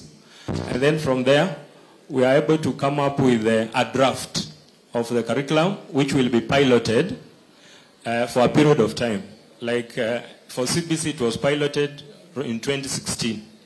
And then from there, the Kenya Institute of Curriculum Development will now take the initiative of ensuring that everything is in place, in soft copy. Everything is now channeled through the Ministry of Education to the institutions, whereby the curriculum implementers takes over and starts putting it into practical aspect. And that is the journey. Actually, I've summarized. It's an intense thing that if I start to explain, I may take a whole day here. Thank you. Thank you. And let me now also get to understand from Julius' point of view, when you talk about quality, ideally I'm imagining it's quality control in terms of within the credit space. Some of these credit lenders have gotten some very bad names in this period, whether it's in, again, a totally different space like the motor vehicle financing or even the health space. So what really sets you people apart from what we have seen within the credit lenders in the country? Thank you, Brian. At Progressive Credit, one thing that we really hold close to our heart is the relationship with the client. So from the beginning, we look at building a relationship, not just getting the business from the client. So we want to ensure that we get to understand the client, we give them the right product, we give them right financing, and the moment you've understood your client, then you're able to walk along with them the whole journey. There are cases where a business or a customer will struggle. How do you behave when those moments come? And that is what really differentiates between the various players. The moment you've taken time to understand the client at the beginning, it becomes much easier when something comes up to be able now to sit down, engage, and come up with a plan. And the fact that we've already taken our time at the beginning to get to know the client well, it means that we are also able to advise them. Because sometimes, when you're looking for financing, you're in a rush, but we're able to take time, we engage with the clients, we give them financial advice, and probably guide them that maybe this is not the approach to take for this, you can do it this way. And that way we're able to develop a long-term relationship with our clients. And that has really helped us in maintaining a good name in the market and having customers who are loyal, and who are even willing to refer their friends, their colleagues to us. Thus, this has been very useful in us being able to be in the industry and grow to our current reach of around 26 branches countrywide. We hope to continue growing, probably even beyond the borders. Thank you very much. And Kimberly, I'm coming right to you because I need to understand something. There's a question that has come in on how then do you make your money? But before that, let me just throw a few shout-outs here and there. A super shout-out to Henry Obarengesa, tuning in from Kisii. Polycarp Vihenda says, good job to the panelists, and goes ahead to ask that critical question of your business module. Then we also have Dominic Kipkirui, all the way from Narok South. We also have Makititi Mohammed from Mtwara in Tanzania, as well as Mike Mango from Kisii. So let me understand your business model. How then do you make your money, if one may ask that question? What's your business model like? Interesting question, I know. How we personally make our money through providing services. That's how we make our money. So there's actually only two ways. It's either a product or a service that you're offering somebody, and that's how usually you make money. So we make ours through providing services, career development services. Obliged. Thank you very much. To my panelists as well as my guests on this great platform, I will at least now give you a chance to run a question or two to my panelists before I give each one of you an opportunity to put across your final remark. Any question from my guests on this platform? Again, I'll repeat. Yes, please. Thank you very much. Just come. Thank you very much. My name is Jasper. I have interest in the education sector because I work in the education sector. I'm not a classroom teacher. To Saumunandi, in a basic way, what's the difference between the British curriculum and the CBC curriculum, and which curriculum do you think is richer than the other, and what's the difference in terms of methodology? So if I'm a parent and I want to make a decision to go to British curriculum or go to CBC, what are the advantages and disadvantages? Good question. I think on top of that also, this British curriculum, there is perhaps a facade that is for the rich. So can any middle class parent take their child for that particular curriculum? Okay, thank you for that wonderful question. CBC is competence-based curriculum. Then British curriculum majorly is Cambridge or Pearson. They are a variety. And to me, based on the studies I've done recently, I noted that CBC was actually a project of United Nations and for Universal Education Framework. So it was formed mainly to make education, quality education to all people in the world. It wasn't made for the rich alone, unlike the Cambridge that is like quoted that it's only for the rich, because it's very expensive to get to a Cambridge school. For CBC, like in my school where I interpret the curriculum, that is Kitengela International School, we are the champions of CBC in Kenya. That's why we are also selected as one of the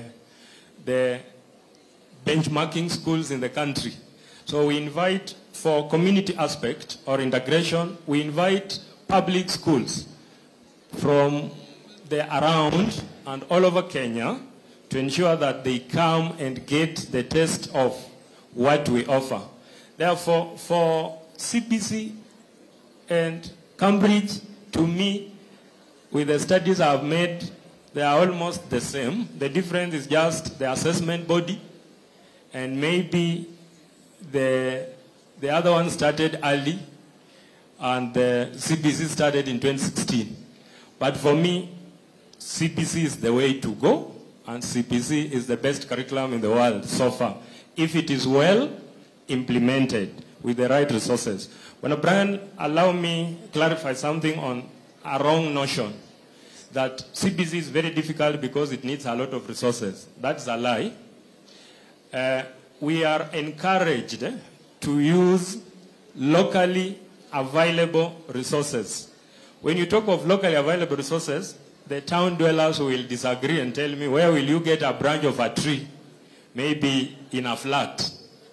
We are encouraged to ensure that at least around your environment, you cannot miss a small tree or a branch of a tree in an environment for circulation of air in that case.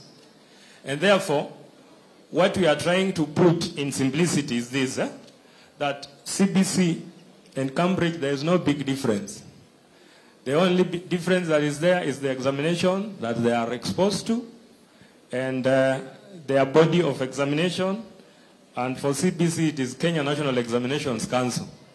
And because of that, I think your question is clearly answered. If not, I'll still come in the second time. Thank you.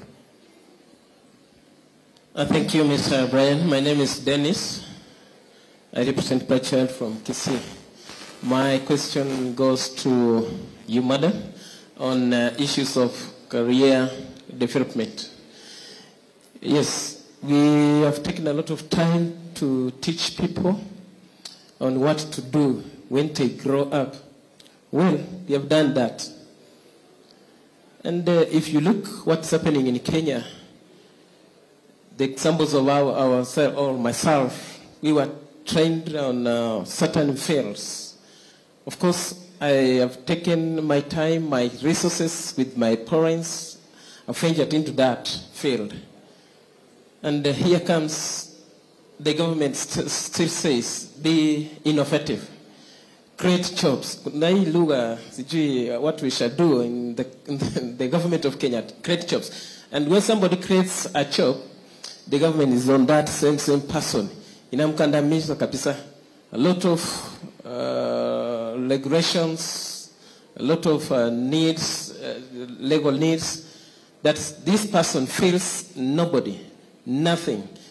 And so, unakuta, you find many people don't make the sense of taking this career. So, how are we going to make it positive to our learners that whatever you do will come to this? What is the government doing on supporting these innovators from the career that they have taken? Another question goes to, I heard you talking about finance, and that's my side of interest. I'm praying for a world or a country in Kenya whereby, I like this, they say the Kikuyus, when they see somebody doing a business, wanamshika sana, and the Hindus, the Indians, wanamshika mkono. They support that person to an extent. This person comes out clearly with the vision he has in this endeavor. So, can we make, or can we reach in that country whereby innovators are taken care of, supported fully financially to achieve these goals? Thank you. Thank you very much. I think we'll start with Kimberly on the questions, then go to Julius. I really like your question. I think because it's an ongoing problem that we have in terms of support and how we can encourage our learners and our students to explore the different options that they have out there with the prerequisite support and ongoing support. And actually that's why this panel is here, because we were actually, this whole discussion is all about sustaining continual growth using the community around us, right? About community collaboration for holistic development of our student. And our approach is just that. We believe so strongly in partnerships, strategic partnerships at Career Kickstart, because we know there's only so much us we can do, right? And the power of partnerships is everybody leverages on their strengths. So the government has their part to play, and they should play it. And I feel like everybody should play their part, but the problem is now when we start replicating the same things over and over again. So can we get to a place where we bring like-minded individuals to one room where we have these discussions about what is it that's going on and what input do I have within my capacity as this organization that I'm in. So that also there's no constant reinventing of the wheel and 50 different agencies doing the same thing when we can have you each in your different expertise areas. Because that what means, I mean, you can imagine how, what kind of ecosystem we'd be able to build even for schools or school leavers if we had parents who were actually holding these schools accountable. Parents are the ones that work in these organizations around the schools. How about plugging in with the schools and telling them, hey, guess what? In our organization, we're going to offer 3-week internships for your students. Make sure they come. Then you hold the government to task by making sure that there are some sort of incentives for you being able to do that, or that there are linkages within different parastatals that they can come and even help reinforce the different initiatives that you have running within your organizations. Then you have career development practitioners who will come and help now bridge that gap between the technical abilities and the capabilities that are required for them in the workplace, right? So it looks like strategic partnerships and alliances. And that's how we're going to make this ecosystem thrive. By everybody identifying what they're good at and doing that for the benefit of our children. They're the ones who are going to enter into this workforce, and it's consistently changing. So you graduate in a degree that becomes redundant in the next 5 years. So that means industry needs to inform educators and educational institutions of the changes that are happening so that even the curriculum remains up to date. Like our learned gentleman here, Mr. Alfas, was speaking about. It's important that it's consistently changing and shifting to adapt to the requirements, not just of that in Kenya, but globally. Because like I keep mentioning, the world is changing, guys, and our children will be employed globally. So we have to get to a point where we are setting them up for success, not for failure. Julius, please kindly respond to your question. Thank you. I wish to appreciate the concerns and the issue that you've raised. One, of course, there's a big challenge, of course, in, like you've been told, the opportunities for employment are limited. So many of us will try and get into business. And as a player in the industry, we try to do our part. Of course, we know we are one among many. So, of course, there's experts which probably the government can play in facilitating. But as at Progressive Credit, we really try to go out and we have to support businesses from all levels, starting from the Mama Mboga all the way to our clients, our partners like the private schools, even the other kind of businesses, to ensure that we are able to support them at their level. And like I said, the only way you'll be able to support a business is first to understand what they do and appreciate where they are, and then develop a product which is suited for them, and which, of course, is in line with their needs. So we keep on engaging with our customers at all levels and through our branch network, through the technology, to ensure that we are able to serve as many as we can. And of course, getting feedback from our clients, we keep on developing new products to take care of this. I hope I've answered your question. Thank you very much. And Julius, I'm going to remain with you for the final remark, for your final remark. However, take note of this QR code. We at the Nation Media Group would always like to hear your feedback. I guess there's a question there, just one more last question. However, at the Nation Media Group, we always want to hear what you have for us. So we'd like to hear your feedback, and my colleague at the back is just passing these papers so that you can scan the QR code and tell us your feelings and your thoughts towards this particular forum. Remember, we do this every so often, and not only this Private Schools Expo, but more events. So we'd like to hear this from you. This is the third Private Schools Expo and Conference. Let me get this two last questions and then have my panel put across their final remarks, please.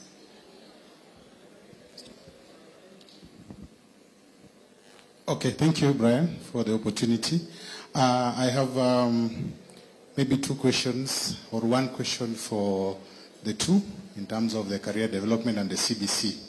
Early in the morning, we had the same forum, And what we were told was 65% of the students right now are not going to get clear jobs as far as the current curriculum is concerned.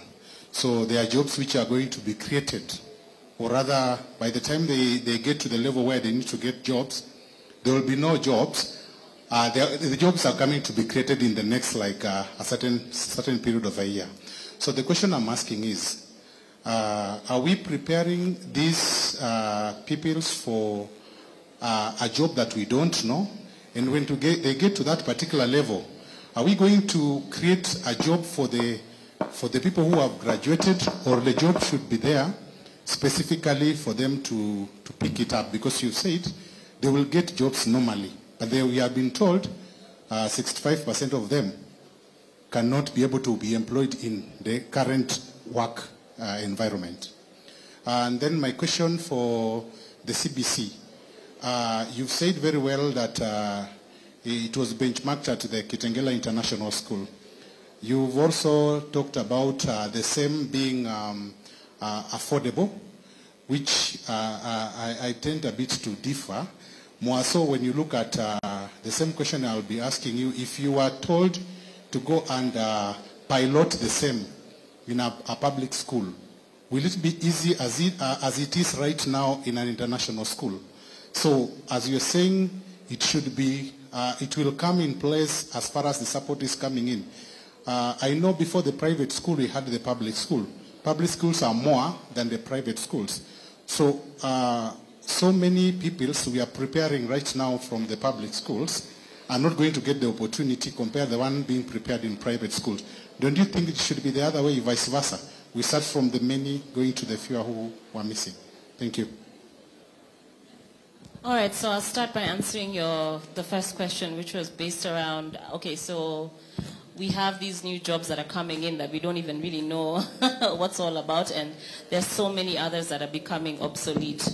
And this is the reality of the way the world is changing. There are even jobs that we have right now that weren't there even 5 years ago. And that's just how the world is going to change as a result of technology and AI. That one, we just have to accept it, you know. It's the elephant in the room, but we just have to know that this is where things are heading, and they're highly technologically driven. So now the question becomes, right, how do we train them to ensure that they thrive in an environment where things are constantly changing? And the reality of that is, when you're being hired in an organization, what are they actually looking for? And this is why I'm for CBC, because it's competency-based. So what are the competencies that are required for this individual to thrive within this organization? Because training still happens within an organization. So if it's technically specific role, they'll have to upskill you in that area. But we believe as career development experts, there's still some fundamental competencies that an individual needs to thrive in an organization. If you even ask yourselves, what are the reasons people get fired from work? It's not because they didn't do the right thing technically. It's usually the other interpersonal behaviors that have not been acceptable in the workplace, right?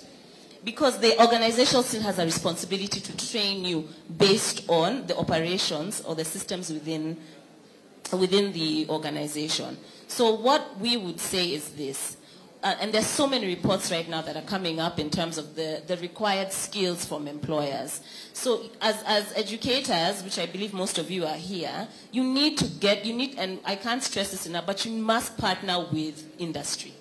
Because they're the ones who are going to tell you where things are headed. And that inadvertently informs curriculum. Okay? So before, maybe you'd need to learn, somebody in tech, you'd need to learn how to code. But right now, even I, who has very limited technological abilities, I don't need to know necessarily how to code. I can input that information or ask AI, ChatGPT, to assist me to code. But the reality is there's somebody teaching that AI how to code. So now our role would be, how do we train students to train the AI? Does that make sense? Because the AI doesn't learn from itself. It learns through human input. So some roles will become redundant, but the reality is we need to teach the children how to use these technologies to leverage on it so that certain roles do not become as taxing as it used to be. I give the example of an accountant. Nowadays, there's like bookkeeping is one of those roles that will become redundant. Because I feed in the information into the system, it can produce for me a 5-year strategic report based on financials. That would have taken somebody maybe 2-3 weeks, right? An actual employee. So then how do we teach them to leverage on AI so that they can spend more time with human interactions, getting clients, locking deals? Those are negotiation skills. Those are communication skills that they may not necessarily have, right? So it's about looking at where is the world going and how do we set them up for this. And the only way we can do that is through collaboration between industry and education to ensure by the time they're graduating or progressing in education, the gap in terms of skills and competencies closes, right? It becomes smaller and smaller. Okay, thank you. Just to add on what she said, actually, in a way, she answered my question, but I want to add something on it. In terms of industry in relation to education, we noticed that we have been having a lot of rigidity in terms of checking what the market really wants. The institutions are not, or the people in charge of education in Kenya or all over the world have been having a challenge in going to tap. What is this thing that the industry wants? And what can we come up with that can fit this market? And that's why we have CBC. So competency-based curriculum, it seems to be working very well in private schools. That is the notion. But to answer your question is that the government is the one that came up with CBC. It's not even private schools. Meaning they had resources. They set a budget for implementation of competency-based curriculum. Private institutions did not have a budget for that. Yet, they are the best in implementing. They did not increase school fees for that. They had to reinvest. Like in Kitengela International School, we had to reinvest. The profit we get, we reinvest. That means we are not enjoying anymore until we get it right.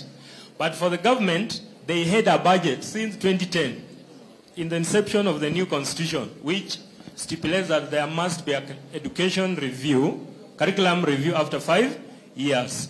Therefore, the only challenge we have that I want the government to check into it is the distribution of resources, proper data collection on where to put resources and where not to put resources. Remember, there are some private schools or public schools that are very good in Kenya. Then there is another school somewhere, maybe in Mandera or Turkana there, where children are learning under a tree. Then you only focus on that one, and you forget that there are also other good schools performing very well in Kenya.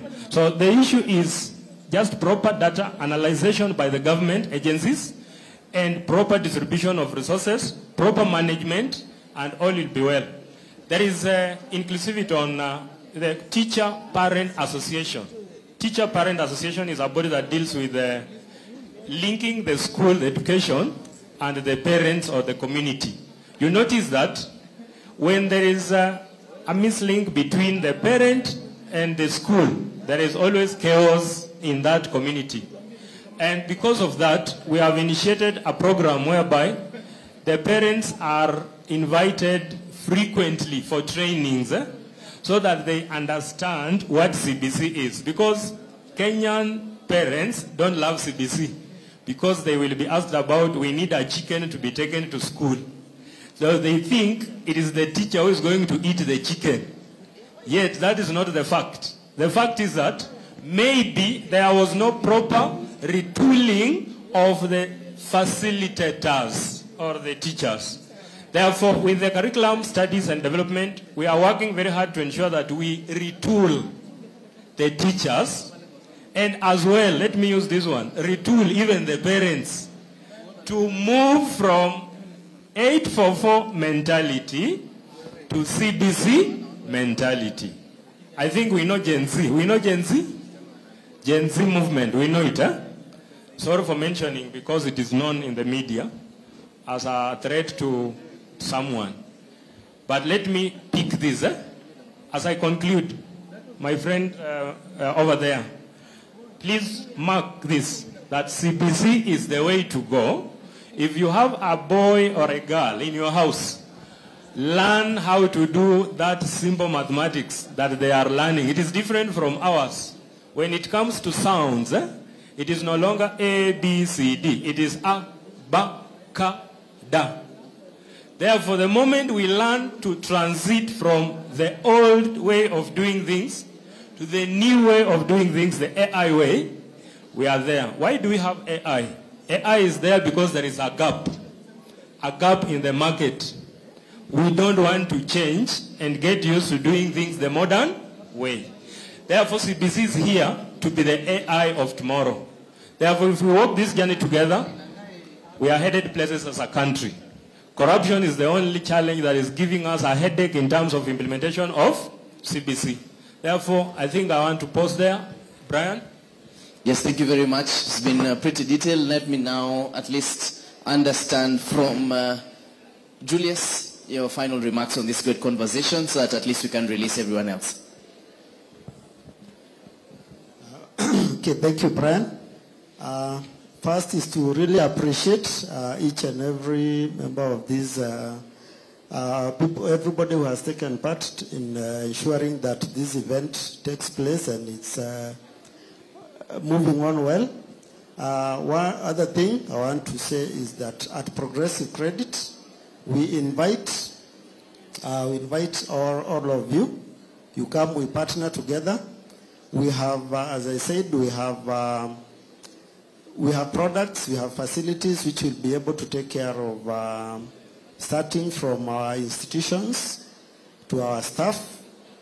We are also very much in line, aware that we need to move to green energy, and therefore we have products, we have developed products which are supposed to support the institutions that want to transition.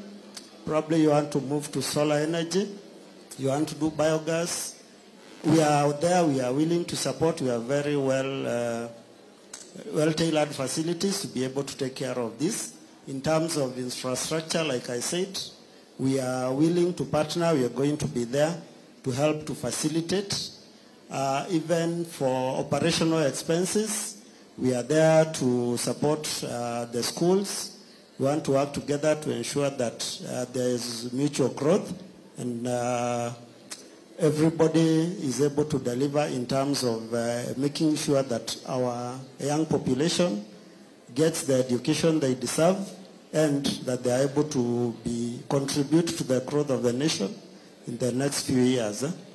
The other thing I would like to ask is that when we come knocking on your doors, you will give us the opportunities to discuss, to explain to us in details the products that we have. And I believe you'll be able to see mutual growth. Thank you, Brian. Thank you. Elfas, let me get your final remark. Thank you.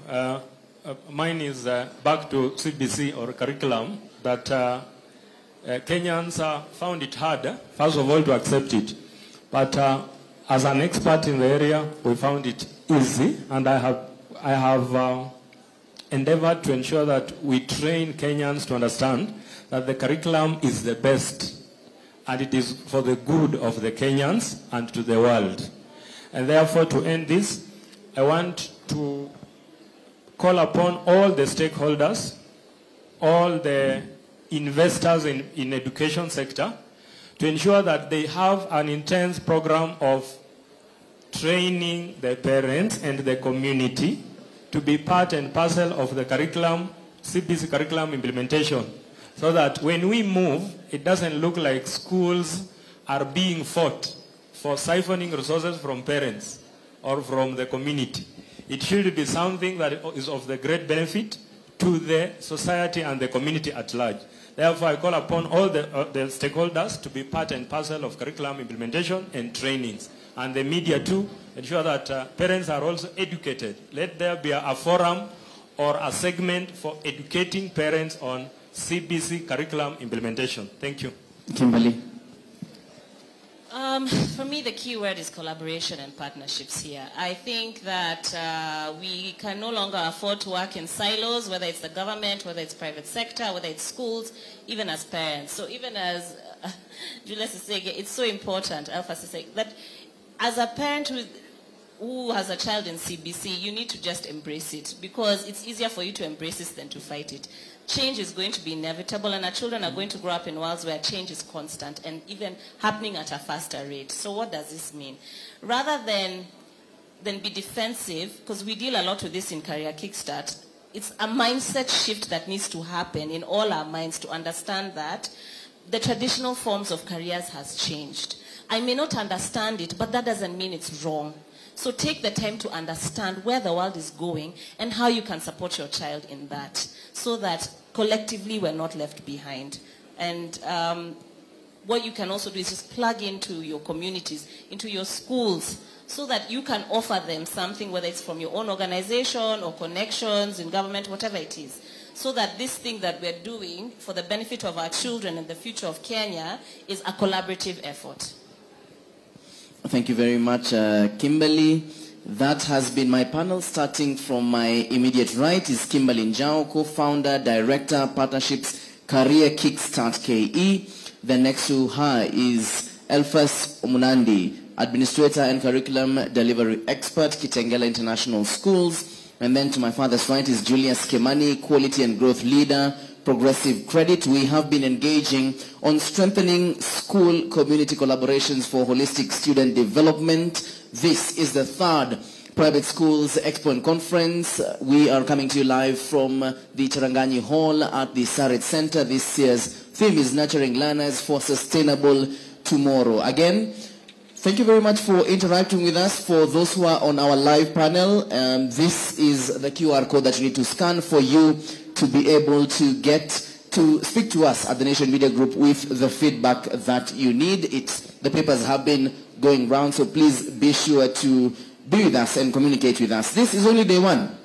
We're going to be here tomorrow all the way to 5 p.m. We're at the Sarit Center, Charanganyi Hall. Please interact with us. And let me just remind you once again, on the Nasoma platform, that's by the Nation Media Group, this is where you can get all the quality education from the high schooler to the junior sport, all the content that you get from an education's point of view on the Daily Nation, your paper that you see every single day, as well as the Taifa Leo. Now you can get it on digital platform, and that's the Nasoma platform. So please, as a parent, as a student, do get the Nasoma platform courtesy of the Nation Media Group. My name is Brian Mushiri. Until we meet again, do have a good time. Don't do something I won't. See you next time. Goodbye.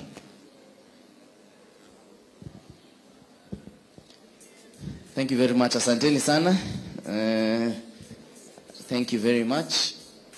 Asante sana.